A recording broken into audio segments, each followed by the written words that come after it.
Okay, moving on now to the head and concussions. Now, even though this isn't one specific chapter in the book, there's entire courses that could be formed on the head and concussions.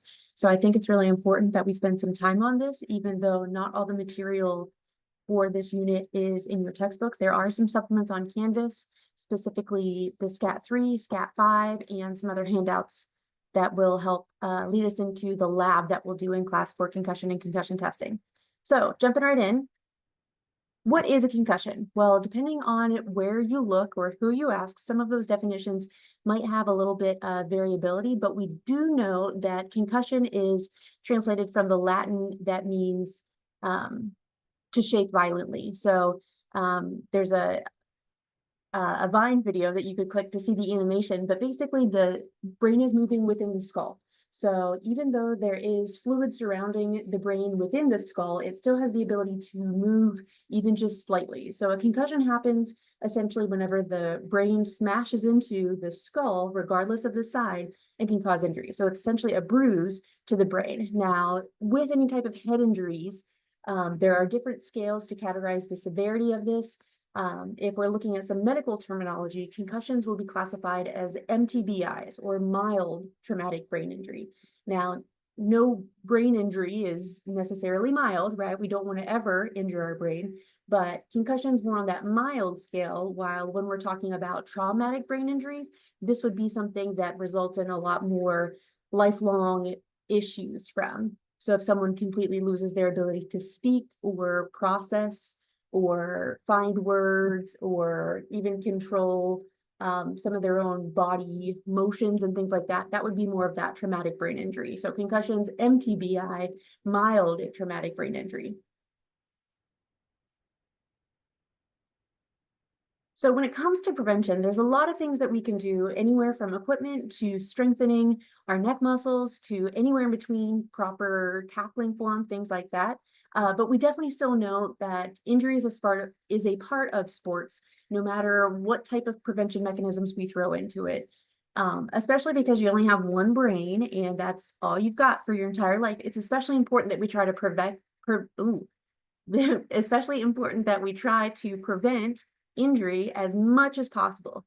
Now, there's also some stigma sometimes surrounding concussions, brain injuries, and the like, just because a lot of the symptoms that people experience sometimes will be cognitive in nature. So the ability of the brain to actually process thought and things like that.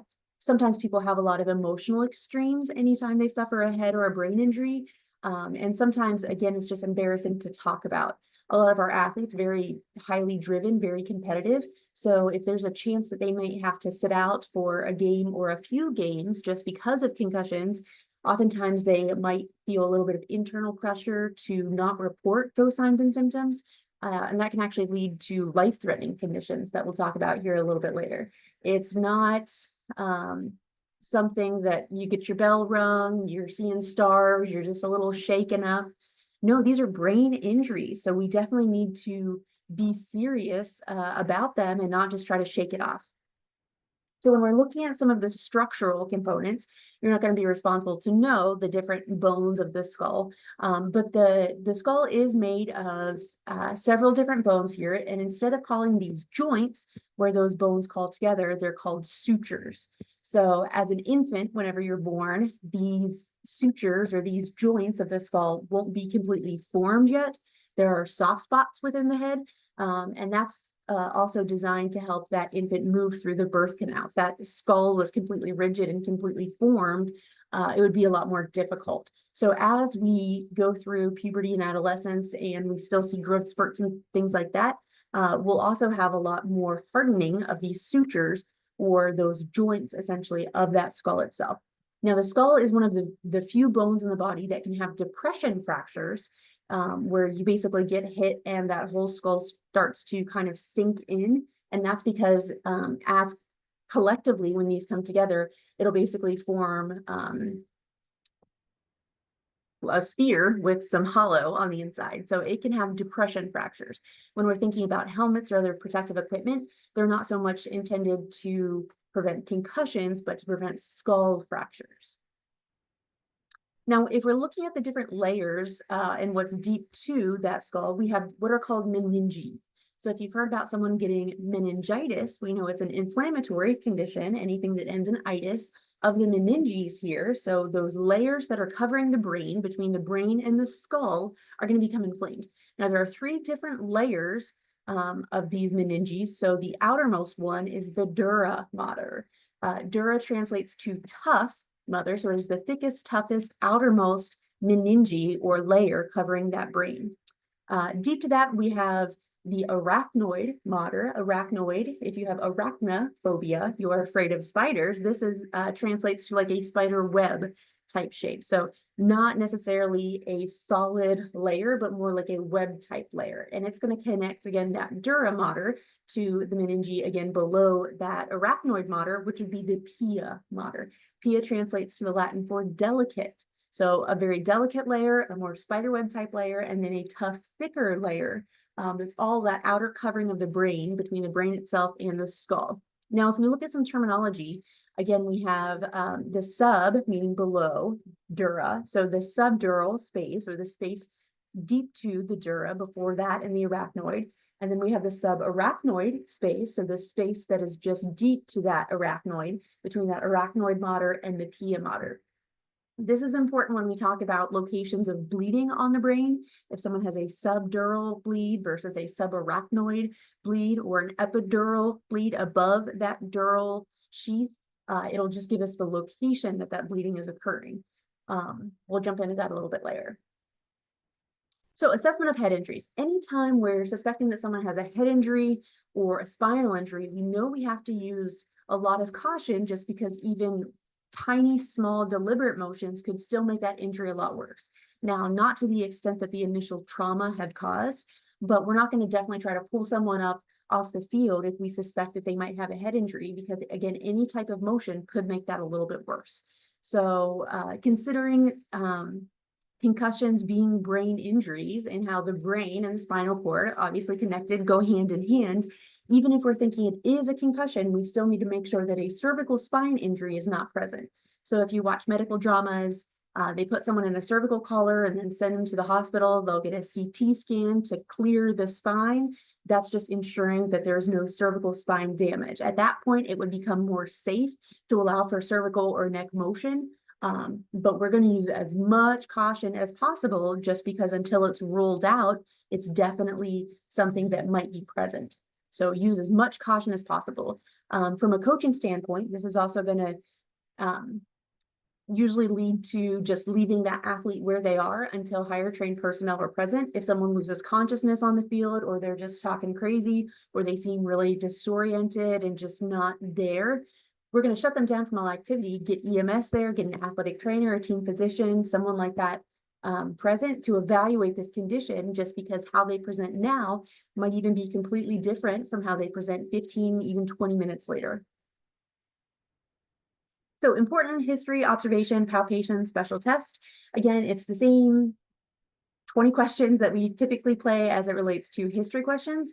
But when we're thinking about loss of consciousness and amnesia and things like that, it's important to get an understanding to find out mentally where that athlete is. Do they know what happened? If they don't know what happened, was it before or after the hit that they're having trouble remembering what's going on?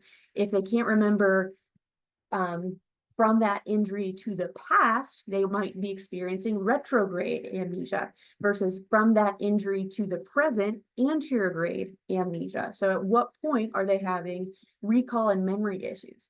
Do they have pain in their head? Does their neck hurt? Do they have full feeling in their extremities? Does one side sensation feel like the other if you were to touch them? Get an understanding of, are they able to process things? So asking them just very simple questions. Hey, what's your jersey number? Hey, who did we play last week? What's today's date? Give me an approximate time. Is it 7 p.m., 7 a.m.? Where are they mentally in thinking that the brain is able to function cognitively, or be able to think through different situations? Observations.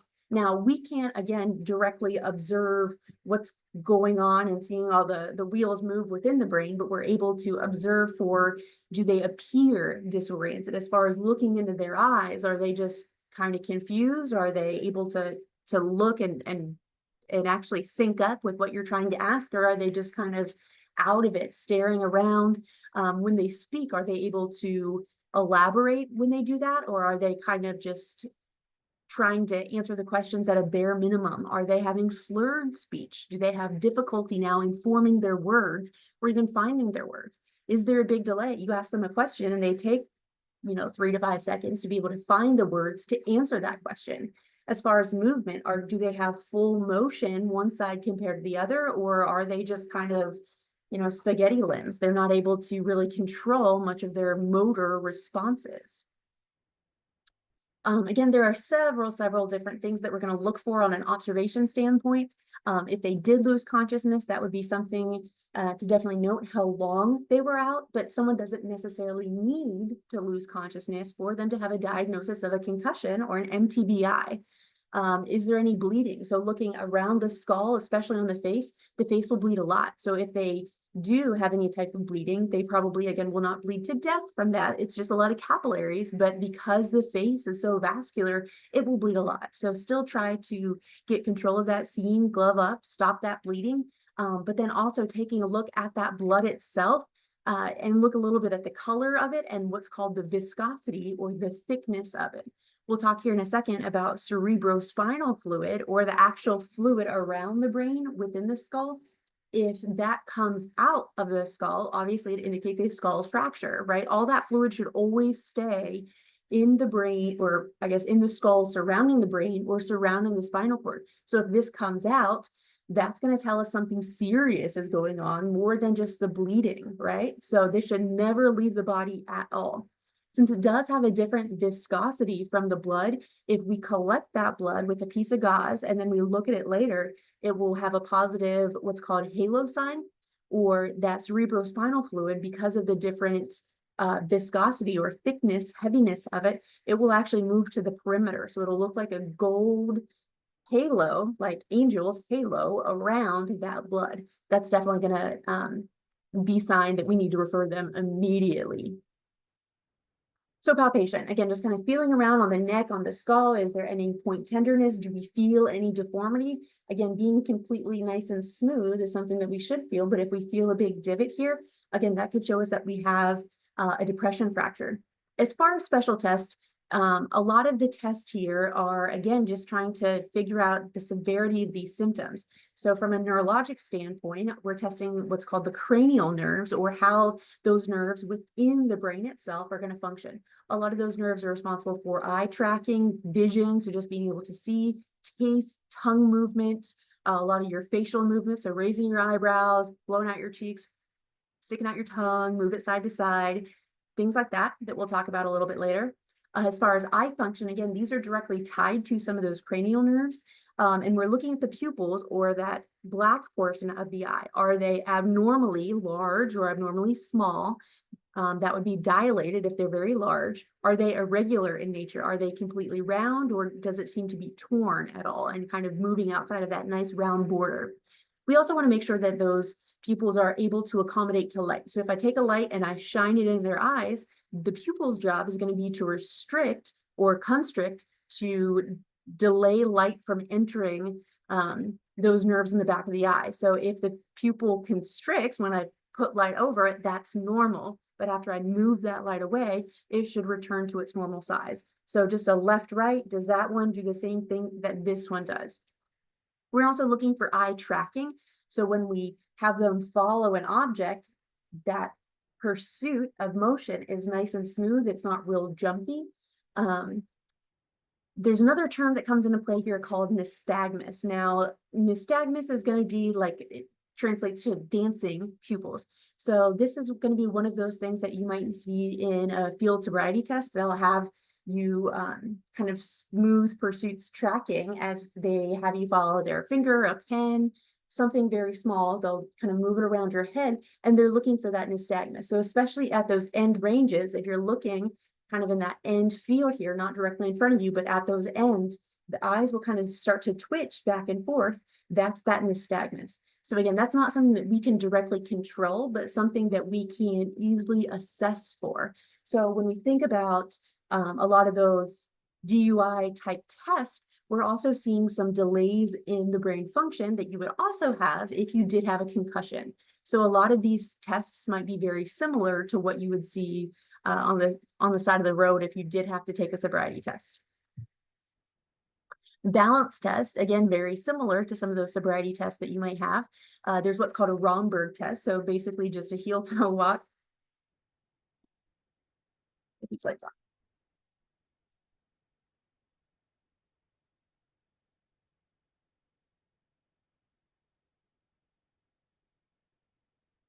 Basically just a heel toe walk. And then even from there, we can go finger to nose, seeing if they can follow directions, and then just their own proprioception, their body's ability to know where it is and be able to move and function properly. A lot of coordination tests, and then what's called a BEST test. That will actually be one of the tests that we perform in class when we do our concussion screening test. There's also what's called a SCAT test. It stands for Sport Concussion Assessment Tool. All the neuroscience people in the world will meet at a convention every year, and they make sure that the tests that are being administered sideline, especially in athletic situations, are sensitive enough to pick up any delays of cognitive function, but also still accepted by the literature as being relevant. So the SCAT is a whole packet of specific little tests. So it might have a portion of the Romberg test on it. It'll have a portion of neck range of motion and neck tenderness. It'll have coordination tests. It'll have memory, delayed recall, things like that. But it's several tests that are all developed into one. We are on version 6 of the SCAT right now. And there are different versions of it just based on the year that it was publicized. So obviously SCAT 3 came before SCAT 4, came before SCAT 5, but each year they just kind of take another look at these tests and make sure that it's still good enough for several different levels of sport. So this is something that the NCAA uses, the NFL, the NHL, FIFA, and you'll see all those logos at the top of that SCAT packet. Cognitive test, again, being able to really think through what's going on. There's several different ways to do this, and these can be done either on the field or off the field, and actually should be done both situations. Some are faster than others. So the months of the year in reverse order without, writing them down or using your fingers, anything like that, being able to think through a series of the months, something that we should all be able to do.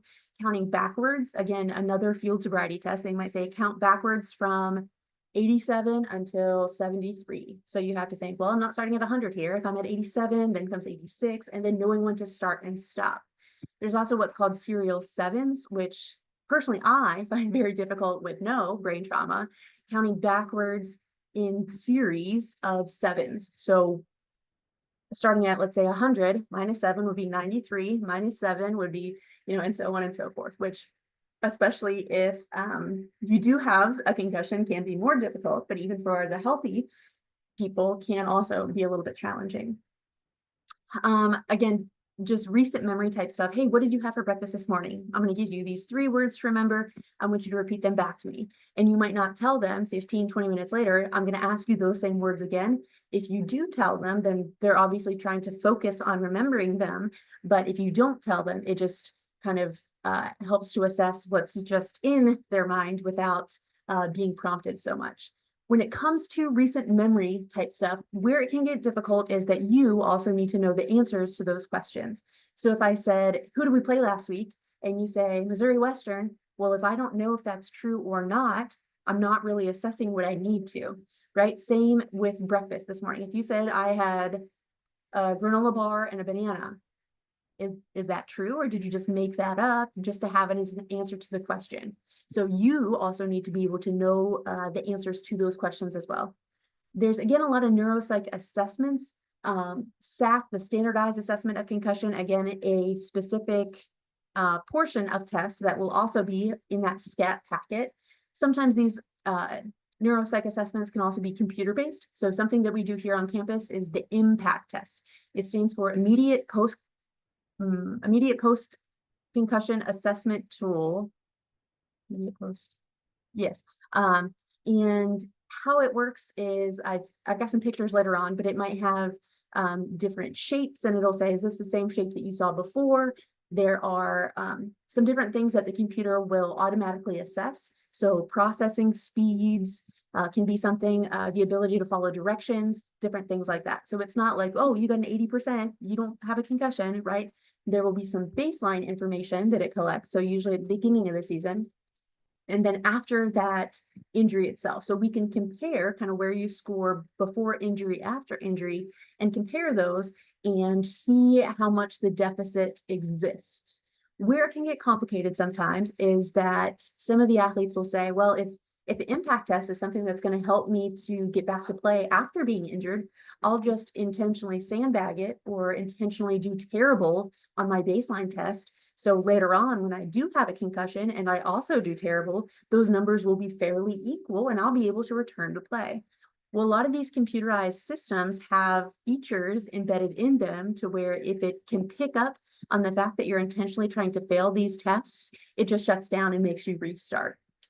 There's also some information about the age of the athlete that's taking this test and some information about the direction. So if you're not reading the directions and you just kind of click through, you can't later on say, hey, what am I supposed to do in this section?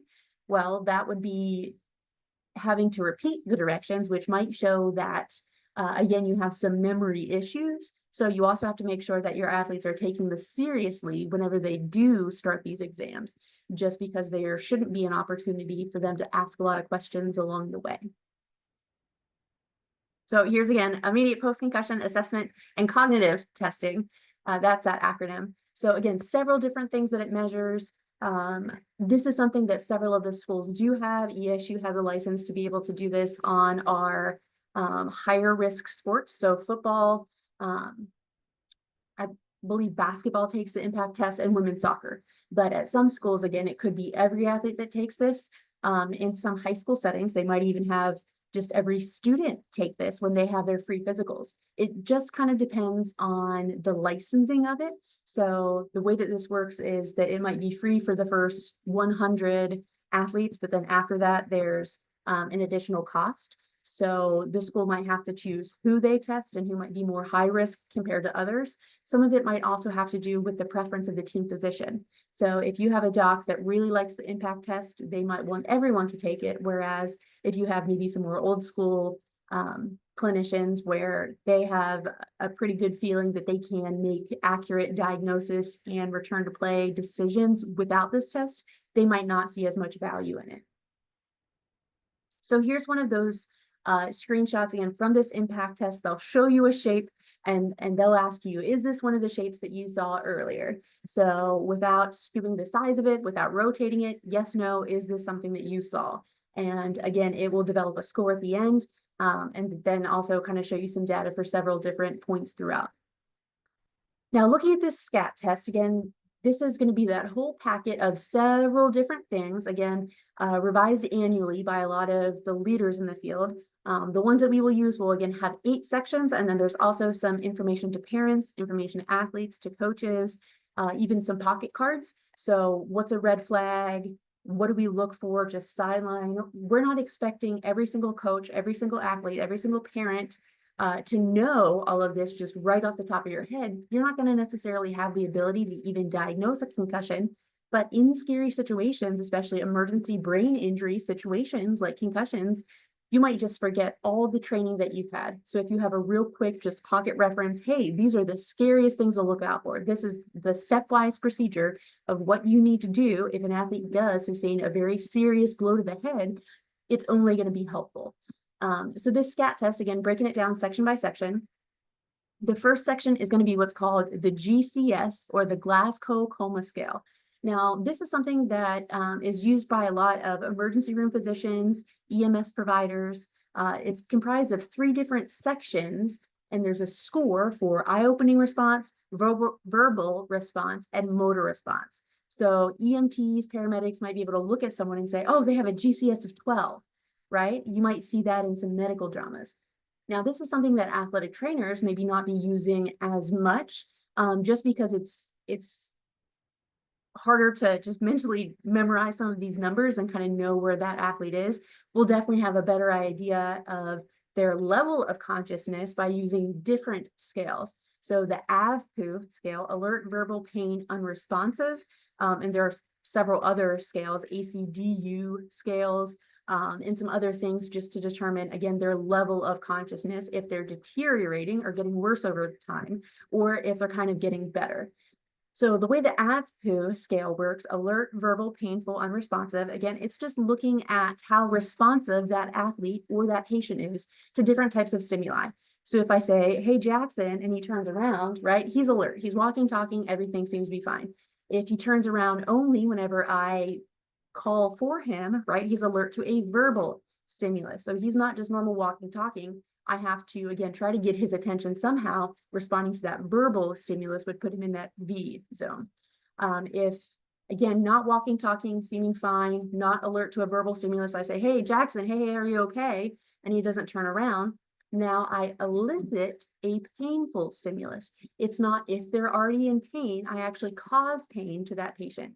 And as far as how I'm doing that, again, there are several approved methods. I'm not going to just punch him in the face and see if he becomes alert, right? That's definitely dangerous.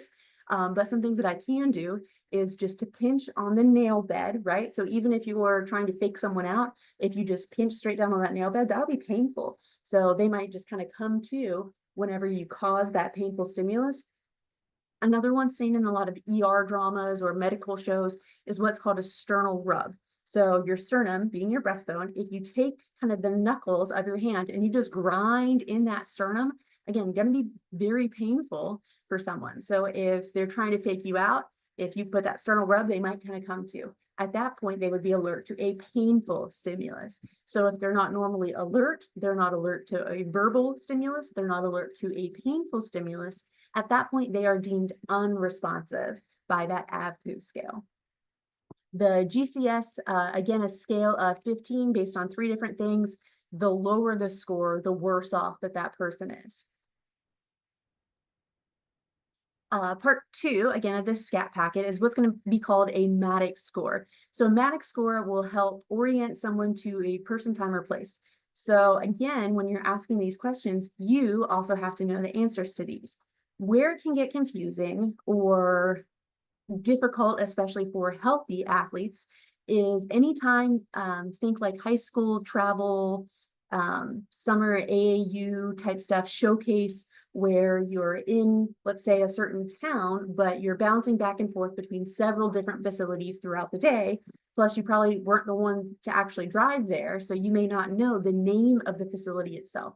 So let's say that we had a showcase here in Emporia, and we were using facilities at Emporia High School, Emporia Middle School, ESU, the Student Rec Center, and White Auditorium, right? If you're just between all those facilities throughout the day, if you're playing 3 games a day throughout the course of the weekend, and I say, hey, what facility are you at right now?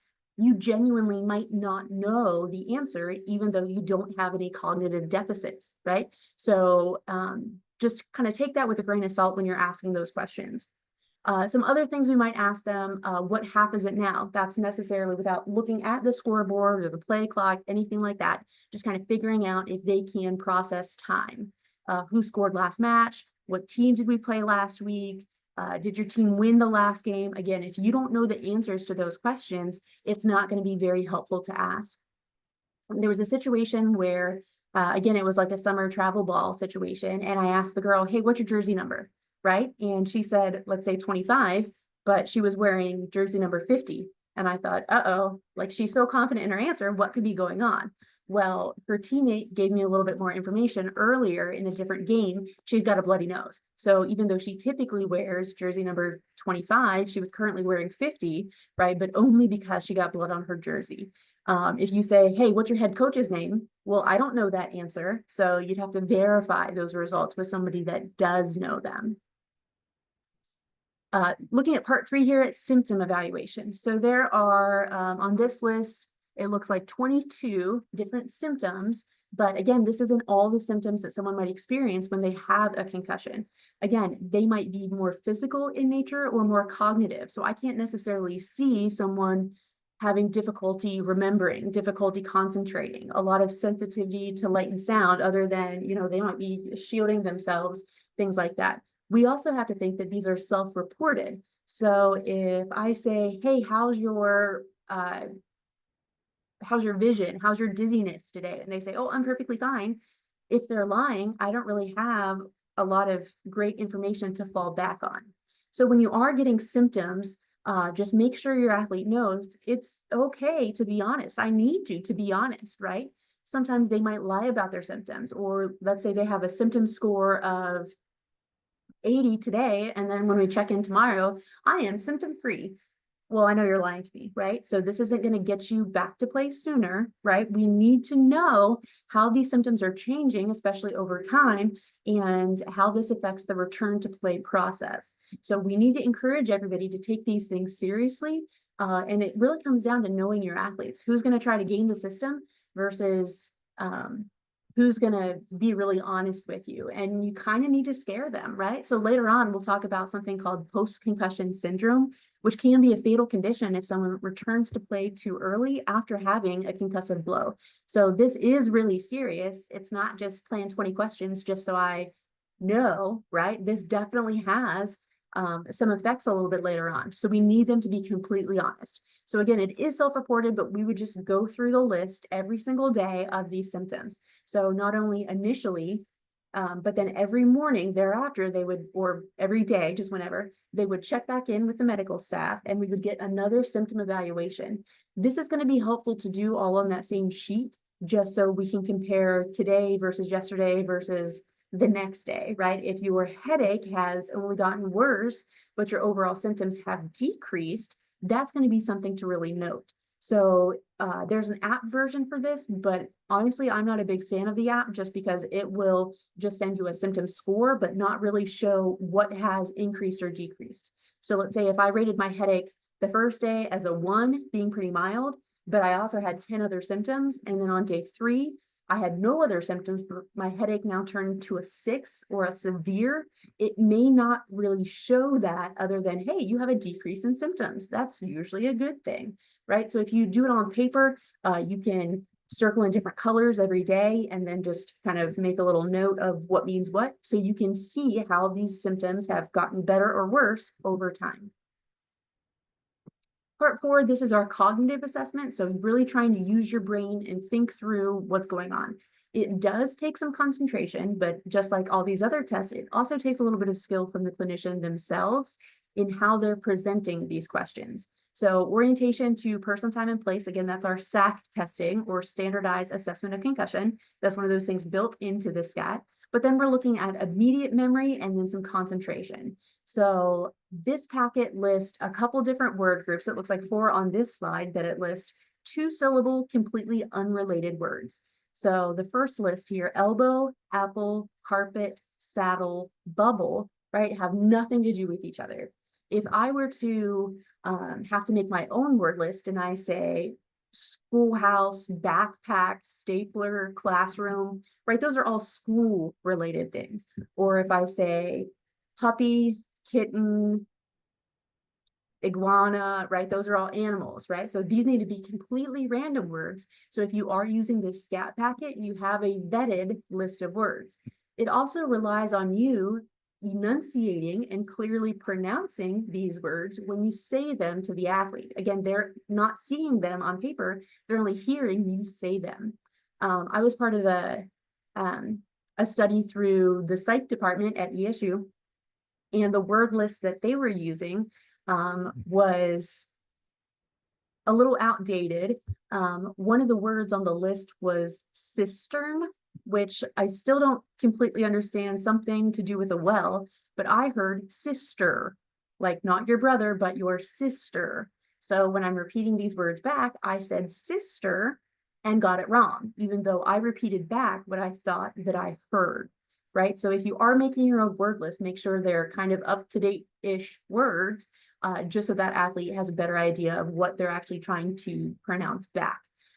Some other rules with this is that they need to be 2 syllables, right? So if we were to try to clap those words, we would have 2 syllables. We don't want to choose words that have several syllables here, like automatopoeia, right? That's way too many syllables. It's going to be so difficult to remember several different words that have several syllables.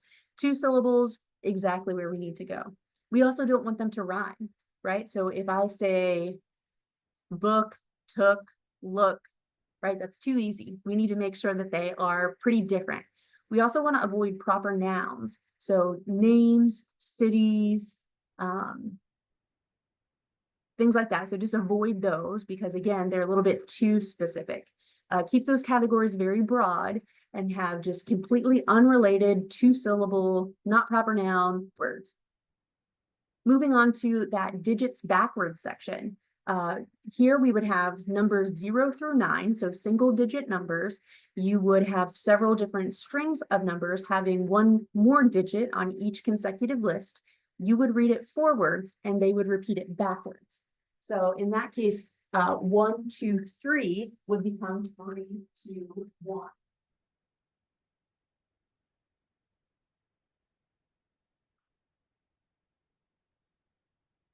In keeping those numbers single digit, we avoid things like 27, 62, 79, right? Just going with single digit numbers. We also want to make sure that they are also unrelated. So I don't want to go in any type of order. We definitely don't want to go 4, 5, 6, too easy to remember. 2, 4, 6, again, even numbers. 3, 6, 9, not doing that. Or any numbers that are significant. So I would want to avoid 66801 here in Emporia. Well, that's our zip code, right? You also want to avoid phone numbers or anything that also means something else. It's not really testing their ability to remember the sequence of it if it's something that's already meaningful to them. So pretty easy to make your own word or digits list as long as you're following those specific rules. Part 5, neck range of motion. Now in the SCAT 6, I believe this is moved a little bit earlier up within that whole battery of tests, but we're just looking for their range of motion. So if we can palpate or kind of feel along the spine and automatically note a lot of tenderness or a lot of pain, we're not then going to say, okay, let's move it around side to side. No, that's indicating that there might be some serious cervical spine issue or injury. We're basically just going to stop there, get them on a seat collar, get them in an ambulance, go into the hospital, things like that. So because of the severity of what this could indicate, it's been moved earlier on into the list. Part 6. Now this is our balance error scoring system. So our BEST test, or our modified BEST test, looking a little bit different. This is basically 6 separate trials of a test, 3 on a firm flat surface and 3 on a uneven, unsteady surface. So like an Airex pad or foam or something where it's going to be a little bit more difficult now to maintain your balance. We'll do this in 3 different stances. So feet together, like together, ankles touching each other together, hands on your hips, eyes closed. You're going to stand there and balance for 20 seconds. Each time you move out of that position and fall, your eyes open, your heels lift, anything from that list, you're counting the number of errors, right? So every time they get an error, they get a point. So a perfect score would be 0, meaning they have perfect balance, no errors at all. If they do several of these things all together, let's say they step, stumble, or fall, open their eyes, and their hand comes off their hips all at the same time, that only counts as 1 error. But we're doing this for a full 20 seconds with 3 individual stances. So feet together and then standing on your non-dominant foot. So how are we assessing what's their non-dominant? The easiest way to do that is if you were to kick a ball, which foot would you use? If I would use my right foot, now I'm going to do all my single leg testing on my left foot, right? We also have to think about previous ankle injury or anything that could cause them some issues in being able to stand on a single leg. So if they do have some type of injury, let's say on the side that you would be testing, in the short term, we can still go ahead and get this data, but do it on the other side. And then after now they have completed their rehab and have gained back all strength and stability, retest this on the on the non-dominant side, just so we have these again as some norms or on some baselines to look back on later on in the season. They need to have no shoes on because again, that affects stability, no ankle braces, no ankle taping, anything like that. The next stance we'll do is what's called a tandem stance or heel toe. So we'll stand heel toe again, first on a firm flat surface and then later on a foam surface. Hands on our hips, eyes closed for 20 seconds, just stand there and balance. With this tandem stance, we also want to make sure our non-dominant foot is in the back. So again, if I would kick with my right foot, I want my left foot in the back and my right foot to the front. So I would get scores for all of my firm flat surface and my foam surface. And then together that would give me some good data baseline. And then later on, if we did have to look at this stuff to help decide if an athlete needed to be returned to play, we could use this and say, well, your balance was perfect at the beginning of the season, so you're still having some deficits when it comes to balance if you've got a score of, let's say, 20 now after the fact. Now, some people also have really terrible balance, right? It's something that we should all probably train, but is pretty commonly neglected. So let's say that they just did terrible and they had more errors than they had good time throughout this test. The worst you can do in each category is a maximum score of 10 per category. So worst case scenario, they have a score of 60, right? So 10, 10, 10 for all three stances on the firm surface, and then 10, 10, 10 for the uneven surface. Now, this is going to be different though than if you opt to just not do the exam. So if you are just super concussed and have no balance kind of whatsoever, I'm not going to force you to complete this exam because then it's going to be dangerous, right? If you have no balance, you're going to be at a higher risk for falling anyway. So I'm not going to risk further injury by forcing you to complete this exam. I wouldn't necessarily just record a score of 60. Instead, I would write that this exam was not completed just due to balance deficits, right? Now, later on, it can still be added back in after they do get a little bit more of that control back, but we're not going to make them do this exam and risk falling and hurting themselves if we already know that they're pretty severely concussed, right? It doesn't give us any helpful information at that point. So there's no need to stress them out, embarrass them, and again, risk further injury. Part 7 is going to be some coordination stuff. So again, this can be arms completely extended, finger to nose, make it a little bit more difficult, close your eyes and extend your neck back.